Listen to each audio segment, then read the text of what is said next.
All right, shalom, shalom, shalom. Hey, before I get started, I want to give all the glory and honor to Yahweh, Bahashem Yahushai, Bahashem, Rakah Quarash. Double honors unto my apostles and elders of Great Millstone. Peace and safety to all the sincere Akim, as I push this word in truth and in all sincerity. Shalom. All right. All right. Now, shalom, shalom, and shalom to you sincere sisters as well. This is back at it. Another quick little lesson en route. I'm probably gonna edit the title of this. I just try to put something there, but touch on what's going on with these airports and tying it into biblical prophecy, understanding, where people are being forced. All right. People are being forced to deal with prophecy. Scriptures say, what is that? Revelation 19:10, that the spirit who the world ignorantly calls Jesus Christ, Yahweh Shai, what's his true name, is the spirit of prophecy. So for you to claim that you are a man after the walking in the spirit of Yahweh Ba'Shem Yahweh Shai, or who the world ignorantly calls Jesus Christ, all right, you have to be moving and also in tune with spirit, with prophecy. And this airport situation, which again, you have to see what is it? Break that. We just say that as one word. Of course, it's two words, but what I mean is we link it together. Airport. It's a port for the air vehicles, just like how you have seaports. All of these that's what they're known at. They're ports where things come in and out. Okay? So the FAA, right, which I might get that acronym incorrect, it's the Federal Administration of Aviation, I want to say. I could be incorrect, but it deals with the aviation, the federal regulation of planes.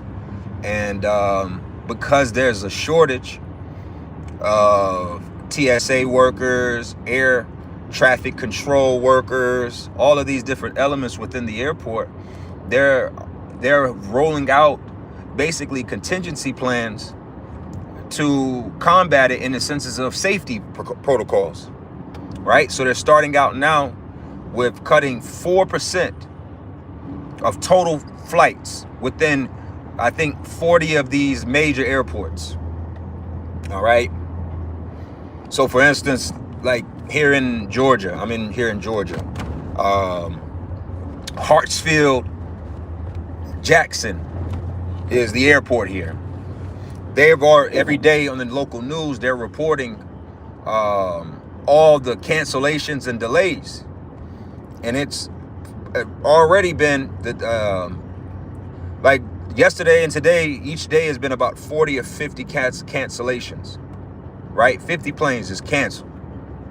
And then there's been over 100, damn near 150 delays. That's just here. Now, you live in I'm using Georgia because I live here. Now, if Augusta has an airport, this is not probably going to affect you in that regard, although it will, because shit rolls downhill. So if there's not a bunch of flights going in and out of these major airports, then it will affect the smaller ones. But right now, they're rolling out within the 40 major. Okay. Now, for the sake of, I'm speaking on the subject matter, but for the sake of what the scriptures say, 2nd Ezra, the 15th chapter, tells you that ye shall desire to go into a city and not be able to, right? Which, of course, speaks to overall when we use that, hey, well, what I'm doing right now, I'm talking about the Bible and what's happening in the world, and specifically these airports. All right. And as I just said, the scriptures speak about in that day, people shall desire to go into a city and not be able to. So you could see the the grips on transportation is occurring. The grips of your ability to move around, your sovereignty, I should say. Your sovereignty, your freedom, your liberty to do some of these things are actually being stricken. All right. That's why, like, when you reference the Statue of Liberty, I was recently hearing this, and it's true. It's not the Statue of Freedom.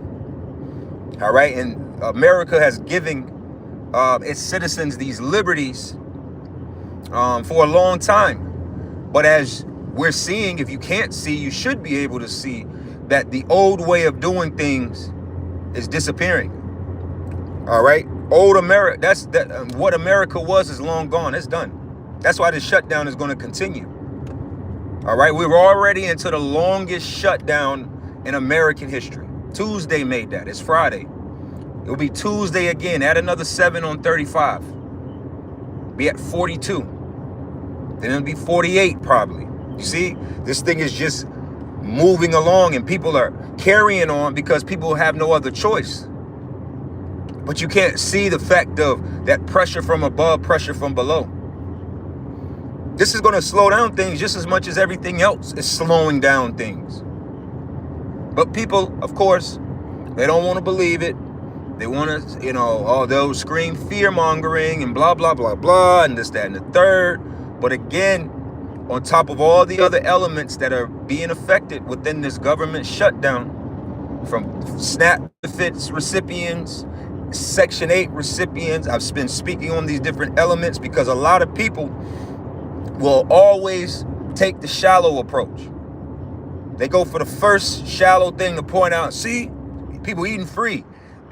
They don't see the effects of this on grocery stores, the effects on this on distribution centers, the effects of this on truckers, all right, et cetera, because everybody just likes to, it's just the first shallow level that they could point out and seem deep, okay? These airports and airplanes carry a lot of supplies. A lot of supplies get carried that you and I and Americans across the board use daily. It's not just the ports. We had that last year. We had that this year, excuse me. Last year was when the ports were protesting, right? They were protesting and saying that they were threatening to walk off the job. That was that union. Then what happened? This year, Trump comes into office. Trump start hitting all these different places with tariffs. Over the summer, there was a war of the terror, or at the beginning of the summer, I should say, springtime, it was the war of tariffs, telling people, are putting taxes, 100% tariffs, all these different matching tariffs on these different countries, to the point where what happened? 34 plus countries, I believe, if it's at one point, if not still, if not more, have stopped shipping goods to America. Okay? That's all happened this year. So now you lead into airport, which is another form of commercial product transportation. Planes, trains, and automobiles. Right? Planes, trains, automobiles is the way that commerce is moved. That's this system. So again, everybody, oh no, I really want to be able to get in the car. I wanted to travel, and I was planning on going to Mima's house for Thanksgiving. Like that shit is all silly. A lot of you people are going to finding yourselves stuck places. You're going to start finding yourselves stuck in random ass cities and towns, trying to zigzag across this country to get back to wherever the hell you are.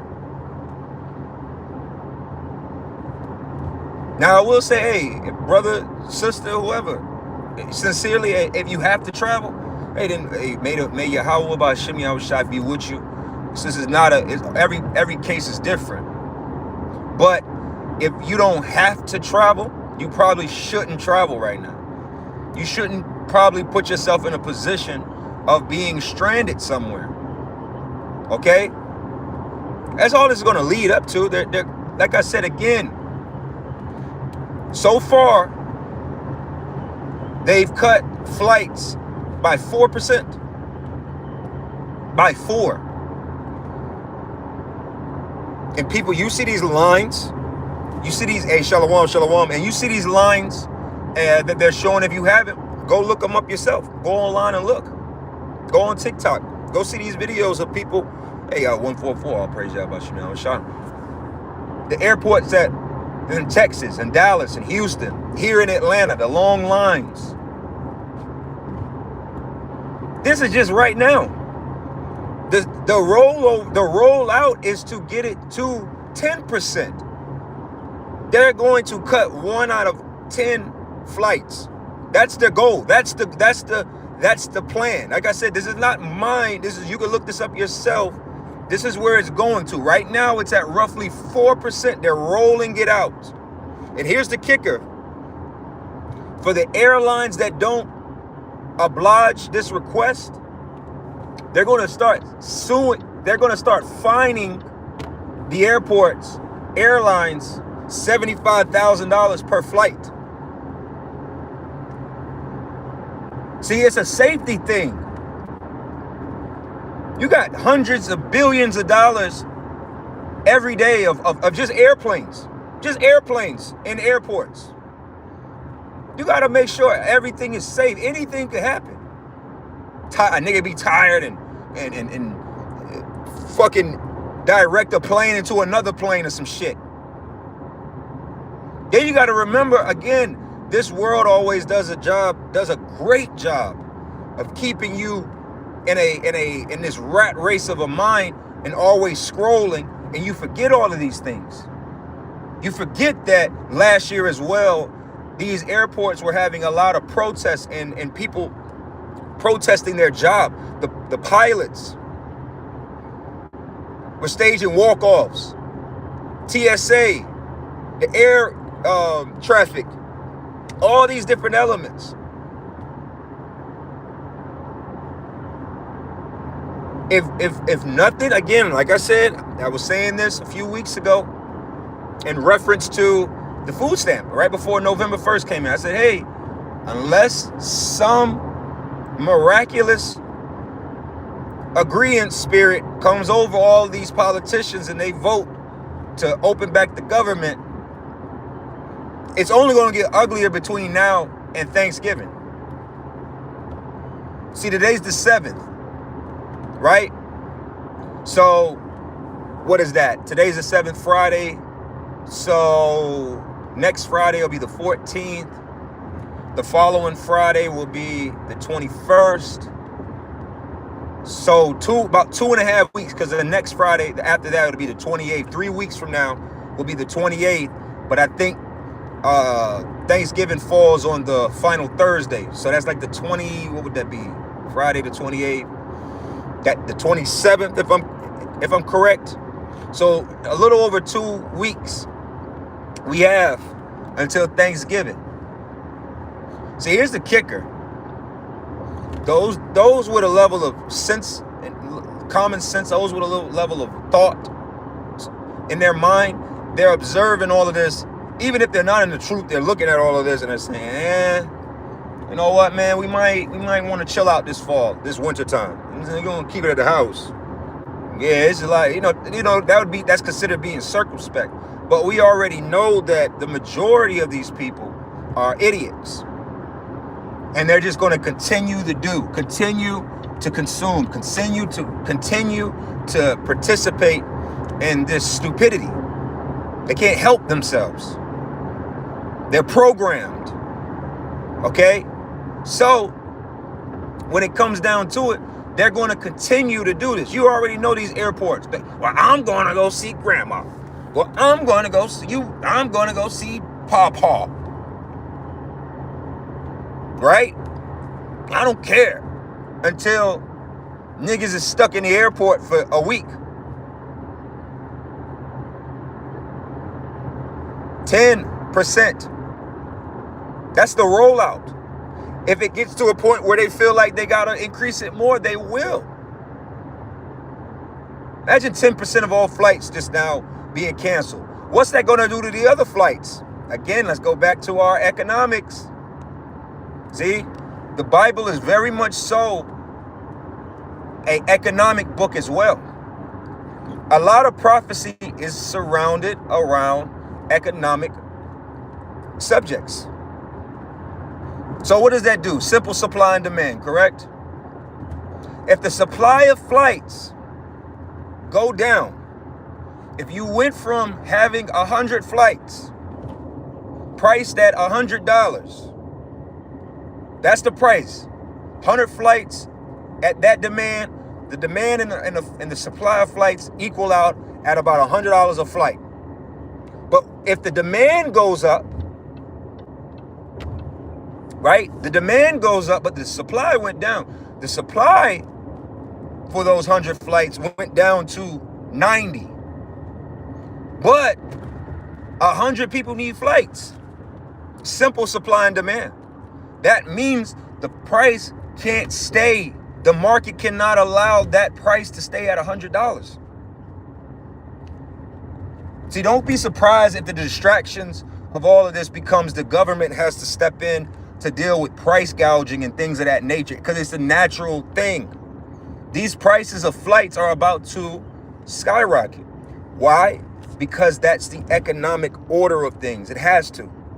If you lose 10% of your total amount of flights and the demand didn't go away, the demand stayed the same, or demand goes up, right?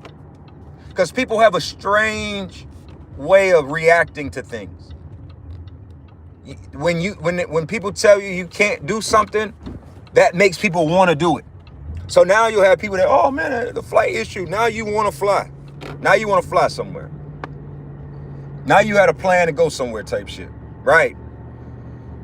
See, this is the cycle of things. This is why you got to watch as well as pray. That's why you got to be circumspect. You got to see what's going on. Like I said, this lesson's really all surrounded around the G Shaddai desire to go into a city and cannot. They're going to start shutting down some of these airports. Do you understand? Like, this is where it's going to lead. If, like I said, if the government does not make this stop, doesn't step in, because how long do you think TSA continues to work for free? How long do you think these people that are working for free continue to go on? Mind you, we're already 35 days plus. That's a month, over a month.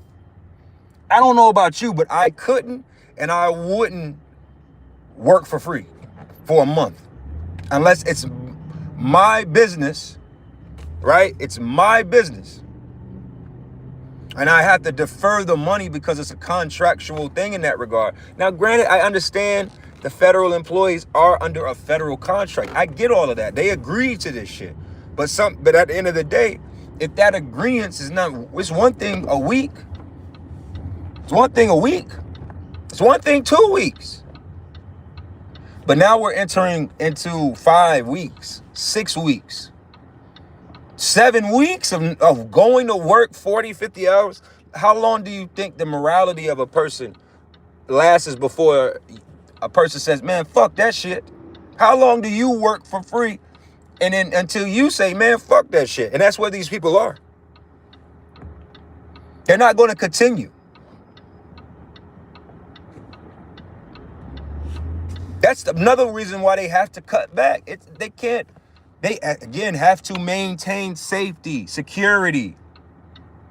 There's protocols, no different than, let's just say a business, like a club, right? A club standard might say, hey, you know, we could have 200 people in here based upon the size of it, based upon the security, based upon all these different elements. But if you decide you're going to put 300 people in here or whatever, then you have to make the adjustment because for safety and protocol. Some of these airports might start shutting down. Some of these plane companies might start shutting down. If they was already on the that edge of being in the red, right? This might push them over into that complete red. Now watch. This might push the government as well to try to do bailouts. But I heard something recently as well, which I thought was very interesting, is because of all the different things that have been written into law financially, economically over the last 15 plus years, give or take. What I'm speaking to is 2006, 7, 8, going into that recession. What we had then was a bailout, where the government came and bailed these countries out. I mean, not countries, excuse me, these companies bailed them out. This time, it's going to be, as this economist was saying, it's going to be a bail-in. Basically meaning they're going to just start taking people's money to take care of these issues. They're just going to start going into the American, what's the word I'm trying to say, accounts, and just straight taking the money to take care of these situations and scenarios. Why do you think they're always throwing it into everybody's faces? The national debt is X amount of trillions of dollars, and that breaks down to about $160,000 a month, or $160,000 per person. Nigga, I gotta say to people, debt is a luxury that most people are too poor to have. I've never been in a position to create $160,000 worth of debt. But why are they saying that? They're putting it on us, which is the ultimate so-called white man Edomite thing to do. To blame the people. It's your fault. Remember, we had to give you streets. It's your fault. We had to, remember you needed a hospital. It's your fault. You should have needed hospitals. Remember the TV? Remember you wanted a satellite so you could see pictures of this? Remember that? It's your fault. That's Esau, the false accuser of our brethren. They're going to try to blame all this shit on specifically Israel. So I'm about to close this up here. Excuse me. Transportation. It's about to be, you're going to be stuck to your region. You're not just going to be able to get up and go. That's why they're trying to transition into a new ID system. Things are changing, people, if you haven't seen. All right, so with that, I'm going to close this up. I'm going to give all the glory and honor to Yahweh, Bahashem Yahushai, Bahashem, Rakah Kodash. Double honors unto my apostles and others, a great millstone. Peace and safety to all the sincere Akiyam, that's out here pushing this word in truth and in all sincerity. Shalom, and shalom to you all that's tuning in. Shalom.